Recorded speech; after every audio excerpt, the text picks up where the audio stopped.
Сәлеметсіздер ме 3-ші сынып білім алушылары? Қазір бізде математика сабағы, бүгінгі сабағымыздың тақырыбы құрылымы күрделі теңдеулер. Сабақ мақсаты көбейту мен бөлуге берілген құрылымы күрделі теңдеулерді шешуді үйренесің.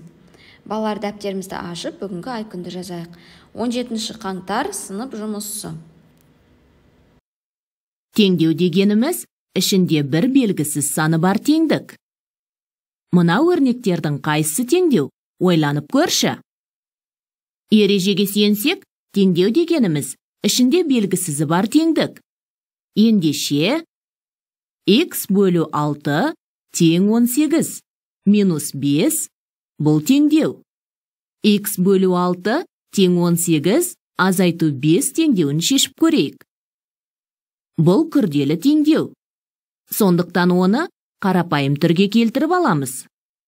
Ол үшін теңдіктің сол жағын жазып аламыз, ал оң жағын шешеміз. X бөлу 6 тең 13 түріндегі қарапайым теңдеу шықты. Белгісіз бөлінгішті қалай табу керектігін есімізге түсіреміз. Белгісіз бөлінгішті табу үшін бөліндінің мәнін бөлгішке көбейтеміз. X тең 13 көбейту 6. X тең 78. 78 теңдеудің түбірі. Енді тексеріп көрейік. Тексеру. 78 бөлінген 6 тең болады 13. Айырманың мәні де 13-ке тең.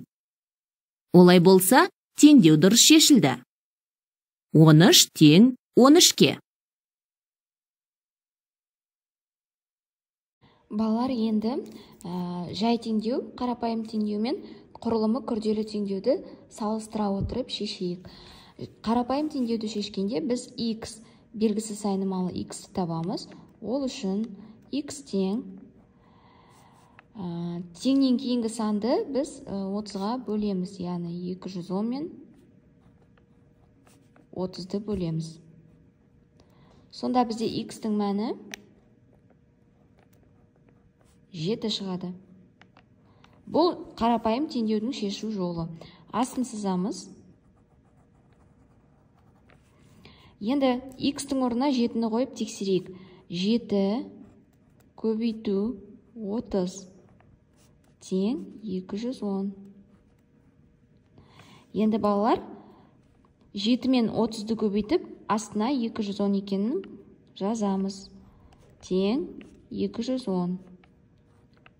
Мәні теңесті. Сонда бұл теңдеу дұрыс шықты. X-ті мәні 7 екен. Ал енді құрылымы күрделі теңдеуді көшейік. Бұл жағдайда біз бұл теңдеуді бірден шығара алмаймыз. Ең алдымен оны ықшамдау керек. Ықшамдау үшін мынау екі санды көріп тұрсыздар ма міне? 5 пен 6-ның көбейтіндісі. Сандарды бір-біріне көбейтеміз. Сонда x көбейту жазып аламыз.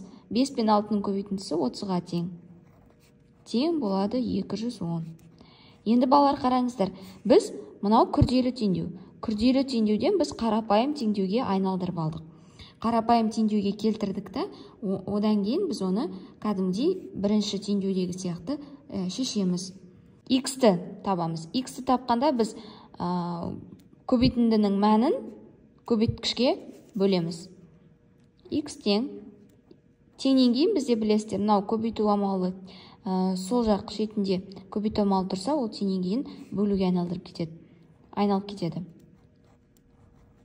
210 мен 30-дің бөліндісі. X тең болады бізде 7-ге. Ал енді құрылымы күрделі теңдеуді тексереміз. Ол үшін астын сызамыз тексеру сызығын. Енді x-тің орнына 7-ні қоямыз да, ең басында бастапқы теңдеу қандай болды берілгенде?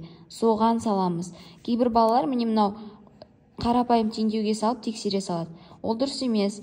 Құрылымы күрделі теңдеуде бастапқы теңдеу берілгеніне қарап отырып, дәл соған саламыз.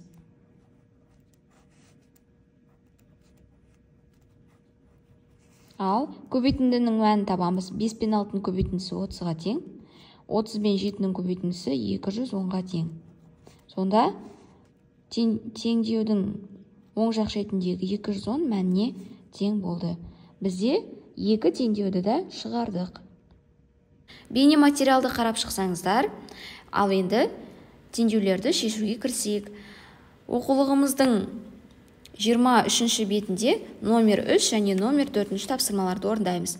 Номер 3-те сіздер жаңағы көрсеткендей теңдеулерді шешесіздер. Сосын номер 4-те жауаптарын сандықтан тап, яғни сандыққа қарап отырып, мәнін табасыздар. Санды өрнектерді жазып, мәнін тауып шығарасыздар. Номер 5-ші тапсырма. Сызба бойынша өрнек құр, амалдардың орындалу ретін белгілеп, өрнектің мәнін тап. Бұнда сіздер сызба түрінде жазсаңыздар да болады, немесе өрнек, санды өрнек түрінде жазуға да болады.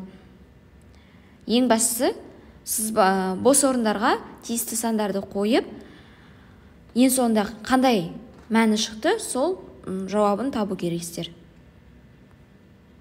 Номер 6-шы тапсырма. Қабырғалары 4 см және 3 см болатын тік төртбұрышсыз. Оның периметр мен ауданын тап. Мен сіздерге тік төртбұрыштың суретін көрсетіп қойдым, дәл осылай тек қана қабырғаларын 4-3 см етіп өлшеп сызасыздар. Сосын периметр мен ауданның формуласын еске түсіреміз. Формуланы жазып, әрі қарай шығарасыздар. Қалыптастырушы бағалау тапсырмасы. Сіздерде қарапайым және күрделі теңдеулер берілген. Осы теңдеулерді шығарып, дәптерлеріңізге жазып, маған жібересіздер. Үй жұмысына номер 7-ні аламыз, 23-ші бетте. Сабағымыз аяқталды. Сау болыңыздар.